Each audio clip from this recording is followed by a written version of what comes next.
Welcome to RUBSC, Finding Your Triathlon Why, sponsored by BSC Multisport. My name is Todd. I'm here with my co-host Jordan and Coach Scott Kabinski of BSC Multisport. So we're here today for our first podcast in a series that we started here. Coming out of this pandemic, we feel it's appropriate to start talking about staying motivated during times of uncertainty, especially when we're seeing races canceled or races postponed, where we've had our training schedule set up through the winter, and now we're coming into this this place where we don't know if the race is going to continue.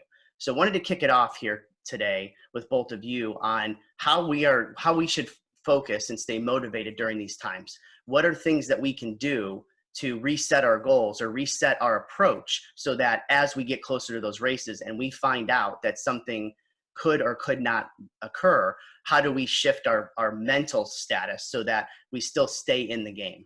So I'm curious, Coach Scott, what are some of your thoughts about staying motivated during these times?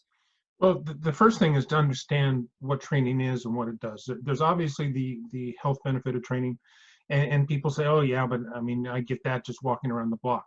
That's true, but you're taking your cardiovascular system to a much higher level when you're training for an endurance sport, any endurance sport, whether it be a sprint or an Ironman or an ultramarathon. It doesn't matter. You're taking your cardiovascular system to a higher level. That's a primary focus right there. Next, at some point, we know racing is going to return, whether that's next week, next month, or next year. That doesn't really matter. Especially if you're going long. If you're going long course, if this is your first one, then it takes a lot longer than just a few weeks to get ready. If this is your second or third or more, you don't just wake up one morning and say, I'm going to do an Ironman. And so that would argue that you should be training regardless of what's going on out in the world right now. And so that's the starting place. And then another thing we're going to get into shortly is finding an alternate motivation, whether that be if you're in a team, if you're like in a triathlon team and you've got little competitions between you, training partners, training groups. I've got athletes now telling me stories all the time about, oh, I went out with my training buddies, my riding buddies, and they went for a small group ride. There was a few of them, and he got his chance at the front and he dropped everybody. He looked behind him and they were gone because of the training he's been doing through this whole shutdown. And so there are ways. And then virtual racing is another way. It's not true racing. I mean, yes, there is the competitive side of it. You do get to go out and fuel your competitive fire, but it is a way that you can get validation of what you've been doing in training. And so that's the big thing, is find alternatives and alternate ways to fire up your motivation and get you moving forward. So Jordan, what are you doing right now in your training? I know you had a couple big races on the calendar and you were focused on actually nationals and worlds. So talk to us a little bit about what your mental state is and how you're working through that right now. So really for me, it's trying to find that balance of, keeping myself pushing towards that, little gains, increasing that FTP, but also not burying myself too much, which it tends to be a problem that I have because I like to, go out for every workout and make every single workout a race. So, keeping that balance on the calendar where, some workouts they're, maybe not supposed to be super hard. I've found a lot of Zwift racing tends to mimic that real world style racing a little bit better. You have to take it with a grain of salt. There might be some guy out there that's, 200 pounds, but his weight in Zwift is set like 120. So some of those results are not 100% realistic, but it's not just about how I do that day. It's also about, did I just hit, a 60-minute peak power and training peaks? Those are the wins. Those are those, every, week in, week out challenges that I'm looking towards. Mm-hmm. Yeah. And no, those are good points. I think as we look at many accomplishments too, right, through our training or using some metrics to help us. For instance, with my latest FTP test, I actually saw a 24-point gain that I was not expecting given the status that we're in this winter and kind of some of the demotivating factors that have happened with all of us stuck at home, kids at home, work from home, and just the challenges there of trying to just keep on the schedule. But then now seeing a metric like that for myself, I was able to then use that, and it actually motivated me to continue on. And in my workouts just this week after hitting that number, I've had different focus as a result. So it's almost remotivated me through using those little mini goals as a way to do that. You know, Todd, to your point there, with what we've been doing with all of the BSC athletes, when this all started, we pulled everybody back. Because we recognize that the CTL levels, and that's chronic training load for those of you that aren't familiar with TP, with Training Peaks lingos, we pulled everybody back because CTLs were getting up to an unsustainable level given how long we projected this was going to be going on. And to Jordan's point, Jordan is definitely one that we're constantly putting our fingers in the belt loop on his pants and holding him back, because Jordan would just bury himself every single workout if we let him. And that would just, he'd end up in the corner with his thumb in his mouth if we let that continue on.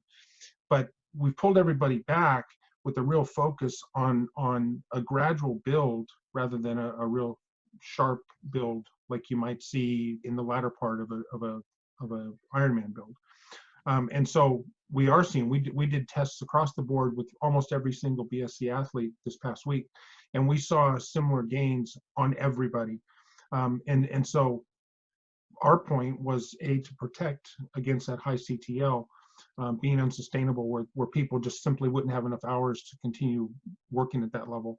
But also we wanted to see the gains, because we know how motivating it is when you do an FTP test and in a single test you see a 10% increase. That's like, wow, that's a year's worth of increase in one test. And so that's highly motivating. So how do we now transition that to using that motivation coming into a race that's canceled, and then maybe looking at virtual racing, or looking at then setting a goal in the future that then allows me to take that fitness and continue on?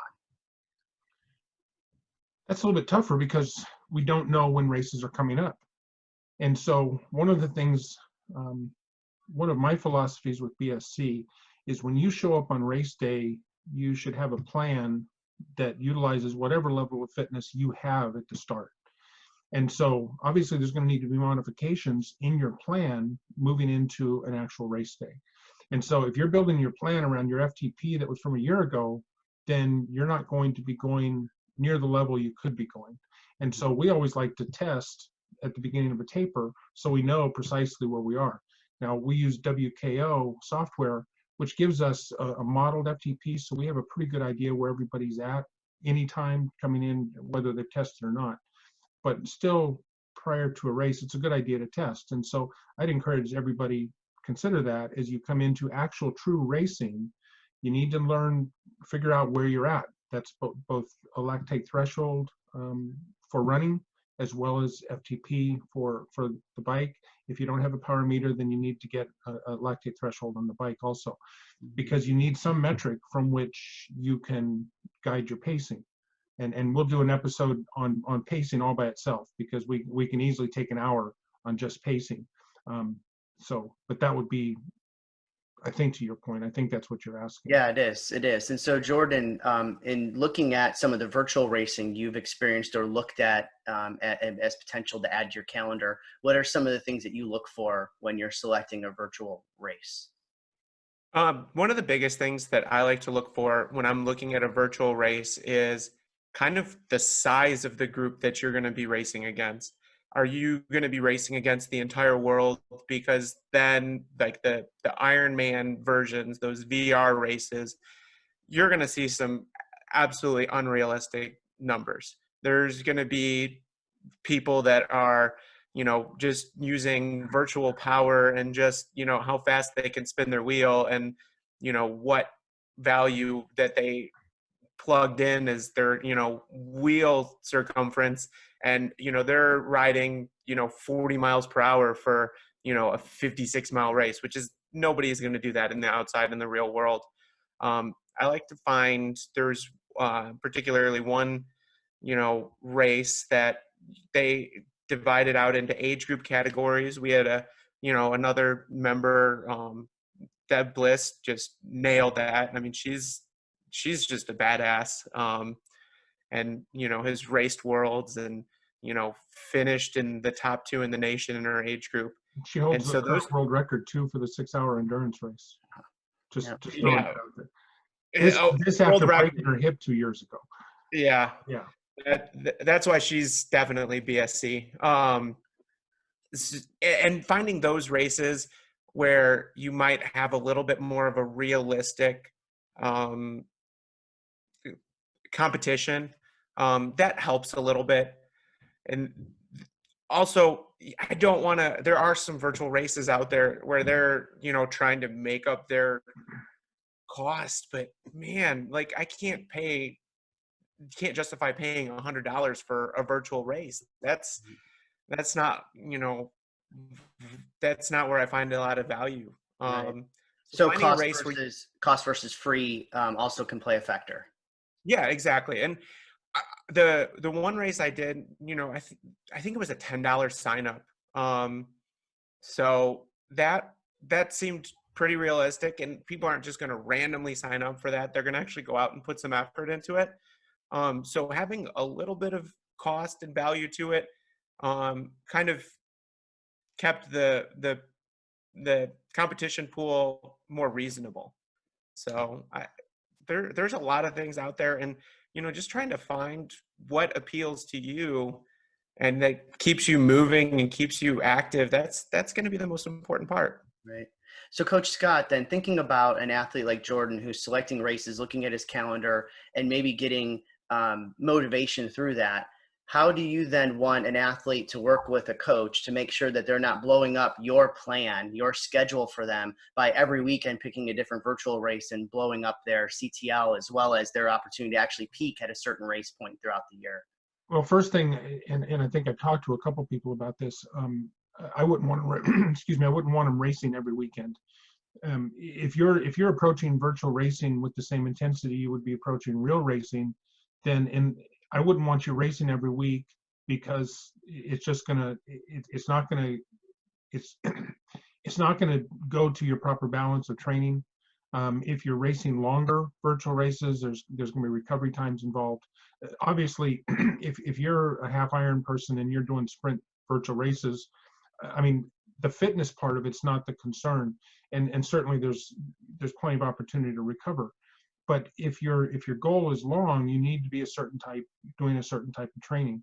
And if you're doing sprint races, that's not necessarily leading to the best adaptations that you need for the long course training. On the other hand, if your races, your real races are going to be sprints and Olympics, and you're doing virtual races that are halves, the same thing applies. You're going to have different recovery periods. You're not forcing the adaptations necessarily that you're going to need on true race day. And it's just, you wouldn't do a real race every weekend. Certainly a BSC athlete wouldn't. I mean, a couple of weeks with real races every week, that's one thing, but an entire summer with real races every week, I've got a number of athletes that we've talked about this. When we first started working together, it's like, whoa, wait a second, we're not going to be doing races. It's like, you've got 16 races this summer, we're not going to do that. I need you to pick 3. And they're like, 3? What are you talking about? You need to define your goals and define what it is that you want to do. If you just want to go out and have fun and go race, and not really concerned about what your results are, you're just out there having a good time, then I would argue you probably don't need a coach, because you're just out there having a good time. Mm-hmm. On the other hand, if your goal is to achieve excellence, to be above the rest, and to win, and dare I say, to win an overall podium, then your approach is going to be different. And everything in the early season should build up to your A race, your primary race. And so I would approach virtual racing with that same view. What's your A race going to be? And granted, right now in these times of the uncertainty, we don't know necessarily what your A race is going to be. But you can still plan for that A race that's on your calendar. If it doesn't happen, then we adjust the goals when we get there. But if your A race is is Ironman Louisville in October, then everything that you're doing now through virtual racing should serve that ultimate goal at the end of the season. And that's how I would like to see virtual races approached. That's how we would approach real racing, is every race that you do is going to serve a purpose. Can you define the purpose that this race is serving to get you prepared for your A race? Yep. And so virtual racing should fall into that same general build up to the A race. Well, Coach Scott, you've just segued perfectly to our next podcast, which will be goal setting and the one thing in that goal setting and staying consistent. So thanks for joining in today. This is the RUBSC Finding Your Triathlon Why podcast sponsored by BSC Multisport. Look for future podcast series on our website as well as our YouTube channel. Click and subscribe. Thanks for listening, and we'll be back soon.